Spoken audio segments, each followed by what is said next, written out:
Hello, I'm Ed Haigh, and I wanted to spend a few minutes sharing with you some of the findings from our latest report on the UK consulting market. Well, the UK consulting market, at least superficially, is in pretty good shape at the moment. It grew by 4.8% in 2013 to a value of just short of 6 billion, about 5.9 billion, which means it's narrowly avoided being overtaken by Germany to hold its position as Europe's leading consulting market. So, superficially, things are looking pretty good. But I think there are some underlying issues there,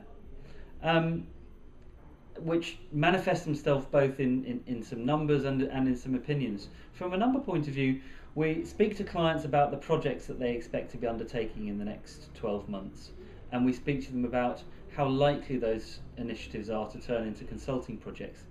And although we see clients in the UK saying that they are as busy as clients elsewhere, which is to say very busy, actually there seems to be less of a propensity to use consultants for help than there is elsewhere. And in fact the number's falling in the UK.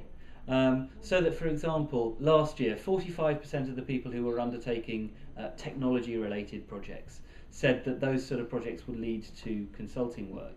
And this year the number's fallen to 41%. It's not a massive difference, and in fact there are some bigger differences elsewhere.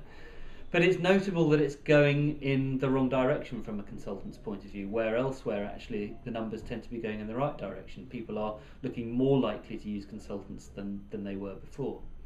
So there's some worrying numbers coming from the UK. There are also, I think, some worrying opinions. We've spoken to a lot of clients recently, as we do in the course of our research.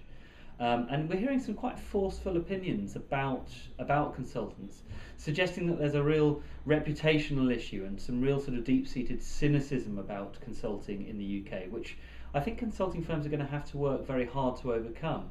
And this is coming from some pretty important sources. So I recently spoke to a very senior buyer of consulting within the financial services sector, one of the UK's big banks.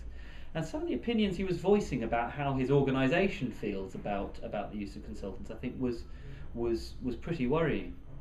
Nevertheless, as I say, the market grows and superficially looks in pretty good shape. So what's happening here? Well, I think more than anything else, this is about clients in the UK simply having too many gaps. They cut themselves back quite considerably during the economic downturn. And they remain quite lean. They remain very unwilling to pile back on headcount costs. So they have a lot of gaps. They're trying to do an awful lot and they don't have enough people to do it. And they're using consultants for that.